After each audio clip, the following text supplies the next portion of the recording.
Hello, je suis Carole Thiega, votre coach en développement personnel, guérison intérieure et en transformation spirituelle. Alors, sur cette plateforme YouTube, j'entretiens particulièrement les femmes à devenir des femmes esprits à travers des enseignements, des conseils pratiques, des astuces pour être des femmes selon le cœur de Dieu. Alors, aujourd'hui, je te parlerai de tes relations. Ne coupe pas tes bénédictions. Ne coupe pas ta bénédiction. Garde tes relations avec sagesse. Tout à l'heure, après le générique.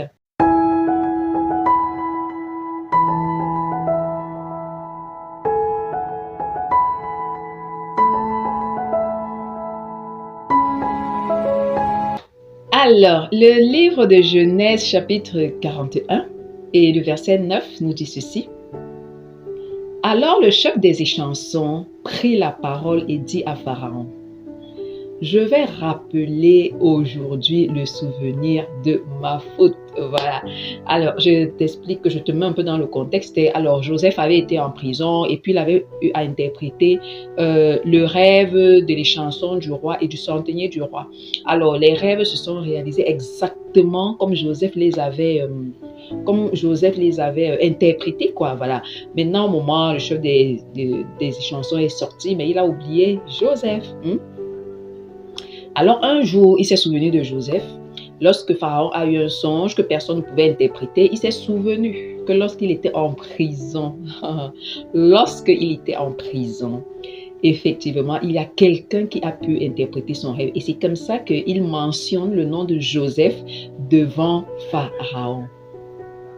Alors, aujourd'hui, j'aimerais vraiment parler à ton cœur et à ton intelligence émotionnelle également. Tu sais, il y a des gens qui gâtent eux-mêmes leur relation, ce n'est ni de la malchance, ni voilà un sort qu'on leur a jeté, ni même voilà, il s'agit uniquement d'eux-mêmes. Ça veut dire eux-mêmes ils sont le problème.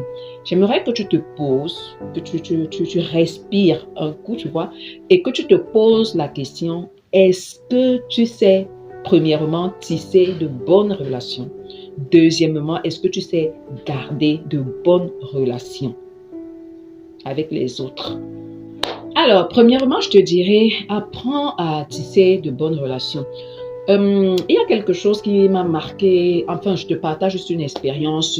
Il y a une dame qui a gardé un paquet à ma maman, voilà. Et alors, la maman, c'est quelqu'un de très relationnel, qui sait, voilà, tisser des relations. Bon, moi, avec la dame, c'est juste bonjour, pas de contact vraiment, juste bonjour, bonsoir, en passant, voilà. Et tu vois, je me suis dit, elle s'est déplacée, mais elle a pu garder quoi? Un paquet à maman. Pourquoi? Parce qu'elles ont pu tisser une relation. Moi, elle m'a rien gardé, personnellement. Bon, et puis, je voudrais que tu comprennes là où je suis en train de t'amener. Tu vois, ça m'a fait comprendre quelque chose. Je me suis dit, pourquoi dans un environnement, elle a pu garder un paquet à une seule personne? C'est parce que cette personne-là a pu tisser une relation avec elle. Tu comprends? Maintenant, je ne te dis pas de tisser des relations intéressées parce qu'il faudrait, ça c'est une nuance. Mais je voudrais te dire que parfois des personnes qui t'élèvent viennent des relations que tu as tissées. Tu comprends? Regarde un peu Joseph. Si Joseph n'avait pas tissé cette relation-là en prison, ce monsieur aurait mentionné son nom où? C'est vrai, il y a d'autres process pour pouvoir mentionner le nom de quelqu'un quelque part. Mais là, aujourd'hui, je te parle de la relation que Joseph a tissée. Tu comprends? Il n'a même pas tissé une relation d'amitié avec le monsieur. Il n'a même pas tissé une relation, voilà. Mais quand il partait, Joseph lui a quand même dit, lui a néanmoins dit, lorsque tu seras là-bas, ne m'oublie pas. Voilà, tu vois. Tu peux pas arriver dans un environnement, tu restes cool, coin, seul dans ton coin. Même si tu ne sais pas, apprends à tisser des relations. Tout s'apprend dans la vie. Moi, je dis toujours, tout s'apprend. Même si tu es quelqu'un de fermé, même si tu es quelqu'un de timide, tu peux apprendre. Et dans ce sens d'ailleurs, je t'encourage vraiment à intégrer ma plateforme privée Sagesse de Femmes, où nous avons tous ces petits enseignements, tu comprends, hebdomadaires. Donc, si tu ne sais pas tisser des relations, tu peux apprendre. Deuxièmement, apprends à conserver, il faut apprendre à entretenir, voilà, une relation. C'est ce que je dirais même. Apprendre à entretenir une relation. Tu entretiens une relation comment? Lorsque, par exemple, quelqu'un vient à toi et qui t'explique son problème, tu es tout le temps en train de lui jeter des pierres. Tu penses que la personne, véritablement, elle viendra encore un jour se confier à toi? Lorsque peut-être tu es dans une relation et que vous vous séparez, je veux dire physiquement, chacun va de son côté, et que tu ne gardes pas cette relation-là, tu penses que la personne, même si elle voudrait quelque chose de mieux, elle pensera à toi comment? C'est vrai, ça peut arriver. Je précise que ce n'est pas la seule façon de garder une relation, voilà, tu vois. Mais sache que les personnes qui pensent à toi aussi, ce sont les personnes avec qui tu entretiens de bonnes relations, tu vois, avec lesquelles les personnes avec lesquelles tu gardes de bons contacts, tu vois. Si par exemple, tu as été avec quelqu'un pendant longtemps et que du jour au lendemain, tu le jettes comme ça, il va se dire, oh, peut-être que tu n'es pas quelqu'un de loyal. Et je précise que ce n'est pas toujours le cas. Mais la personne peut se dire, peut-être que tu n'es pas toujours loyal. Tu comprends? Peut-être que tu es arrivé, c'est pour ça que tu ne la gères plus vraiment. Tu vois, des petites choses comme ça. Voilà. Maintenant, des relations s'entretiennent également avec les cadeaux. On a parlé des cadeaux dernièrement, mais ce n'est pas dans ce sens-là que je te parle des cadeaux aujourd'hui. Tu ne peux pas être avec quelqu'un, voilà, tu le fustiges avec de mauvaises paroles, tu ne lui gardes jamais rien. Bref, il n'y a rien. Vous entretenez alors votre relation avec toi. Je précise que les cadeaux, c'est un pan. Ce n'est pas obligatoire, mais c'est un pan, tu comprends? Tu peux entretenir tes relations à travers de bons conseils. Il y a des gens, ils ne te donneront jamais de l'argent, ils te donneront jamais, ils ne t'appelleront jamais pour une grosse opportunité, il y a ci, il y a ça. Mais ces personnes-là sont que quand tu parles avec elles, et tu dois, entre parenthèses, tu dois toujours avoir quelqu'un comme ça dans ton entourage, que lorsque tu parles avec cette personne, tu vois des choses, oh là là, particulièrement, ça c'est juste, voilà. J'ai quelqu'un comme ça dans mon entourage. Lorsque ce soir je suis embêtée, je ne sais pas vraiment quelle décision prendre, je suis un peu perdue, je suis un peu perplexe. Je l'appelle simplement, je parle. Ça veut dire, j'ouvre mon cœur, je parle. Simplement, c'est tout. Il y a pas. Et je t'assure, après, j'ai la paix du cœur. Ça, il faut savoir reconnaître ce genre de personnes. Ça, on fera toute une vidéo dessus, comment reconnaître les personnes que Dieu met autour de toi par rapport à tel domaine. Voilà. On appelle aussi ça entretenir des relations. Ça veut dire, tu sais que la personne ne te donnera jamais de l'argent, voilà. Mais quand tu parles avec la personne, tu vois, il y a quelque chose qui se place, qui se met en place dans ta vie, en fait. Le troisième point, je vais te parler d'apprendre à garder tes relations dans le trou. Oui. Tu sais, il y a des gens qui vont venir à toi et qui sont d'ailleurs de bonnes personnes, mais on appelle ça comment voilà, vous pouvez avoir une tension, un accrochage, un malentendu, et puis tu tombes dans les problèmes avec la personne. C'est pourquoi tu as besoin, toi, une femme de valeur, femme rayonnante, de travailler ton intelligence émotionnelle. Vous tombez dans une petite tension, dans un malentendu, et puis ça part dans tous les sens. Tu dis, ah oui, je coupe la relation, vraiment, je ne veux plus. Ce n'est pas comme ça que ça marche. Je vais te prendre l'exemple de Salomon et de Hiram. Alors là, tu chercheras le passage qui le dit. 1 Roi, chapitre 1 et le chapitre 5 et le verset 1 à 12. Alors, Hiram était, bon, ça dépend des versions, hein, je pense que là, c'est lui second, autant pour moi. Hiram était le roi de Tyr. Hiram était le roi de Tyr et c'était un allié de David, en fait, du roi David. Maintenant, au décès du roi David, voilà, Salomon a repris cette relation-là, a continué cette relation-là, voilà. D'où l'importance parfois aussi de continuer les relations que vos parents avaient déjà avec certaines personnes, oui. Parfois, ça peut être une connexion, entre guillemets, de famille, une connexion continuelle, voilà. Une connexion qui a été d'abord avec ton parent, ton père, ta mère, un de tes oncles et qui continue avec toi. Donc, Salomon continue avec cette relation-là en fait. Mais un jour, il y a eu une dispute entre les ouvriers en fait. Il y a eu une dispute entre les ouvriers de Hiram et les ouvriers de Salomon.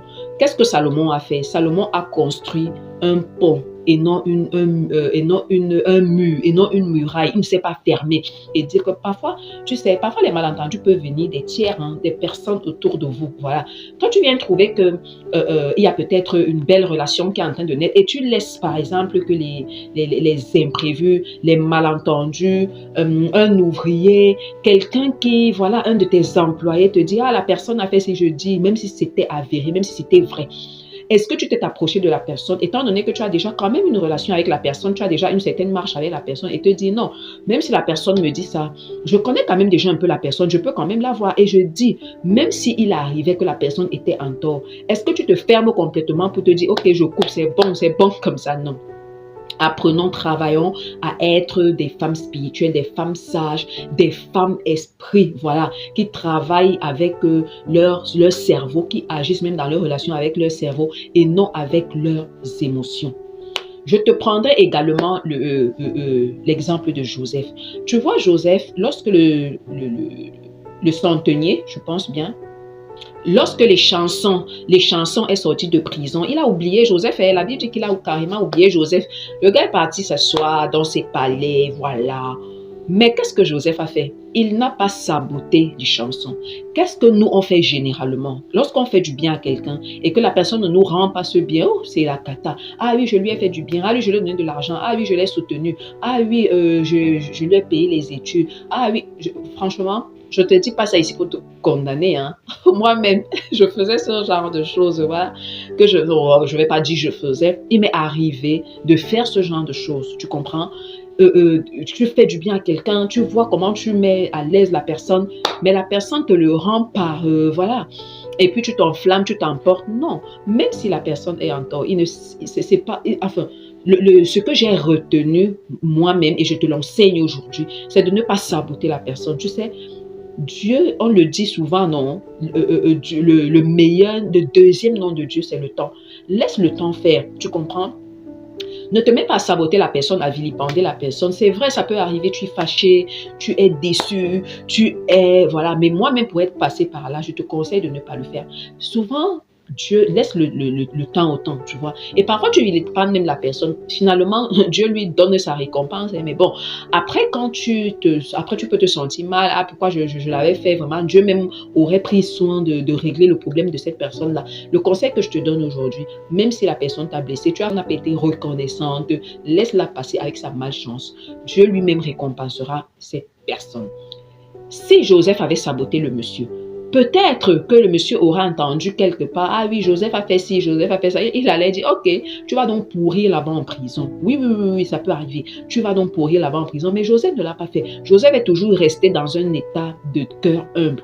Ça, nous devons le travailler, l'humilité, même quand nous avons raison, même quand une personne nous a fait du tort, même quand une personne nous a fait mal au cœur. Oui, surtout nous les femmes, nous savons avoir mal au cœur. Quand on a mis tout notre cœur sur quelqu'un, que ce soit en amitié, que ce soit en amour, que ce soit en affaires, et puis on a des déceptions, et puis ça part dans tous les sens, tu commences à dire, par toi, à raconter à tout le monde, ah oui, vraiment c'est moi qui l'avais soutenu, c'est moi qui l'ai tenu par la main au début de son business. Ah oui, c'est moi qui ai fait ci, c'est moi qui ai fait ça. Non, je te conseille ce jour de laisser le temps au temps, comme on le dit parfois. Laisse le temps au temps, tu comprends? Et toi, tu en sortiras non seulement grandi, tu en sortiras béni. Pourquoi?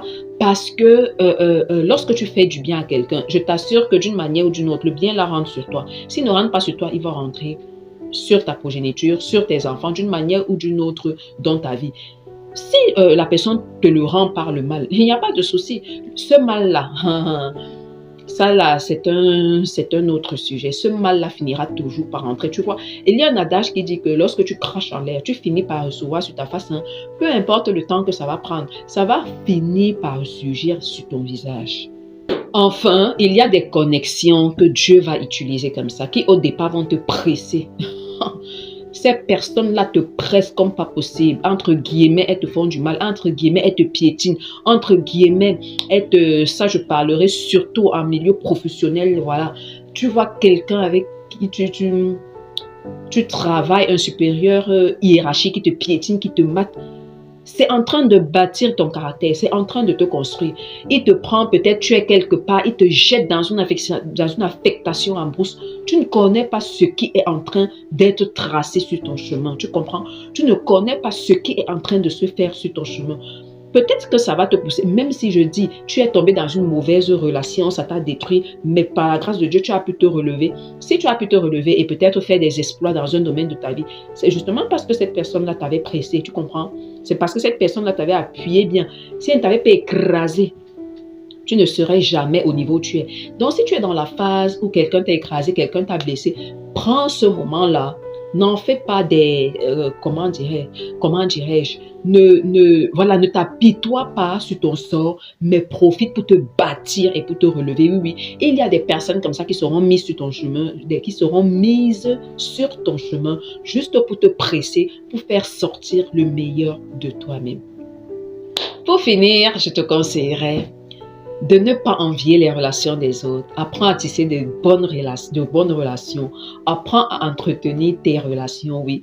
Parfois, Dieu peut passer par une connexion entre guillemets qui a l'air banale, qui a l'air, voilà, rien du tout pour t'élever, oui, oui, pour t'élever aussi. Alors, tisse de bonnes relations avec discernement. Demande de discernement à Dieu. Tout comme Dieu passe par des personnes pour te bénir et t'élever, l'ennemi passe également pour des personnes pour te détruire et te faire chuter. Alors, tu veux continuer de recevoir des vidéos comme celle-ci de développement personnel et spirituel? Je t'encourage à cliquer sur la cloche de notification, à t'abonner pour ne rien manquer. Sur ce, mesdames, je nous souhaite à chacune de nous une agréable semaine.